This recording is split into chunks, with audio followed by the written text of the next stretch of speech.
প্রেমিককে দায়ী করে চিরকুট লিখে প্রেমিকার আত্মহত্যার ঘটনা ঘটেছে। দর্শক, এ বিষয়ে বিস্তারিত থাকছে প্রতিবেদনে।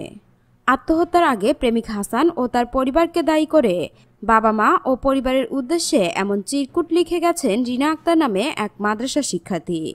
বৃহস্পতিবার দুপুরে লক্ষ্মীপুরের রামগঞ্জের লামচর ইউনিয়নের দক্ষিণ দাসপাড়া গ্রামের ফকিরের ভিটায় এ ঘটনা ঘটে। তিনি ওই বাড়ির নাজির আহমেদের মেয়ে। অভিযুক্ত হাসানের বাড়ি লক্ষ্মীপুর সদর উপজেলার শ্যামগঞ্জ গ্রামে। হাসান সম্পর্কে রিনাদের আত্মীয়। স্থানীয় সূত্র থেকে জানা যায়, কয়েক বছর ধরে রিনা ও হাসানের মধ্যে প্রেমের সম্পর্ক ছিল। বিয়ের প্রতিশ্রুতি দিয়ে রিনার সঙ্গে শারীরিক সম্পর্কে জড়ান হাসান। সম্প্রতি হাসান ও তার পরিবার রিনাকে অস্বীকার করে এবং নানাভাবে অপমান অপদস্থ করে।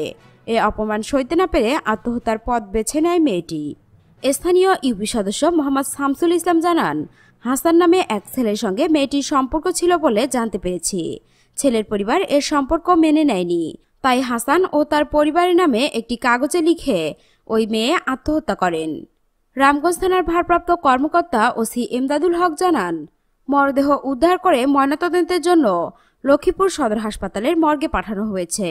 এ ঘটনায় থানায় একটি ইউডি মামলা দায়ের করা হয়েছে।